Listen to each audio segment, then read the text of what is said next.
ভিন রাজ্যে বাংলাভাষীদের হেনস্থার অভিযোগ তুলে ক্রমশ সুর চড়াচ্ছেন মমতা বন্দ্যোপাধ্যায়।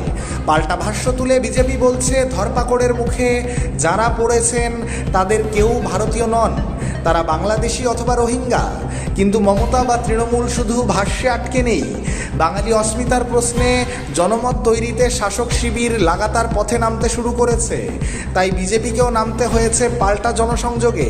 মিছিল বা জনসভা করে নয়, উদ্বাস্তু প্রধান এলাকায় সিএএ সহযোগিতা শিবির খুলে নাগরিকত্বের আবেদনপত্র জমা করানো শুরু করেছে বিজেপি।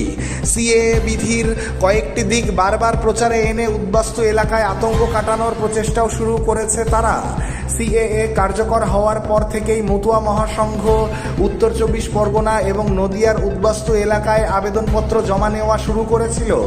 অল ইন্ডিয়া মতুয়া মহাসংঘের সংঘাধিপতি তথা কেন্দ্রীয় মন্ত্রী শান্তনু ঠাকুর তখনই ঘোষণা করেছিলেন, উদ্বাস্তুদের হিন্দু পরিচয় নিশ্চিত করতে মতুয়া মহাসংঘের তরফে শংসাপত্র দেওয়া হবে। যারা নিজেরা আবেদন জমা দিতে অক্ষম তাদের হয়ে ফর্ম পূরণও মতুয়া মহাসংঘই করবে বলে তিনি জানিয়েছিলেন। রবিবারই ঠাকুরনগরে আয়োজিত মতুয়া ছাত্র যুব সম্মেলনে শান্তনু ঠাকুর ঘোষণা করেছেন, সংগঠনের তরুণদের প্রশিক্ষণ দেওয়ার আয়োজন করা হচ্ছে যাতে তারা সিএএ আবেদনকারীদের সাহায্য করতে পারেন। এতদিন ওই কাজ কখনো দ্রুত কখনো ঢিমেতালে চলছিল। এবার সে কাজে বিজেপিও সরাসরি ময়দানে নেমে পড়ল। শুধু আবেদনপত্র পূরণ করানোই নয়, আনুষঙ্গিক নথি জোগাড়ের কাজেও সক্রিয়ভাবে মাঠে নামানো হলো বিজেপি কর্মীদের।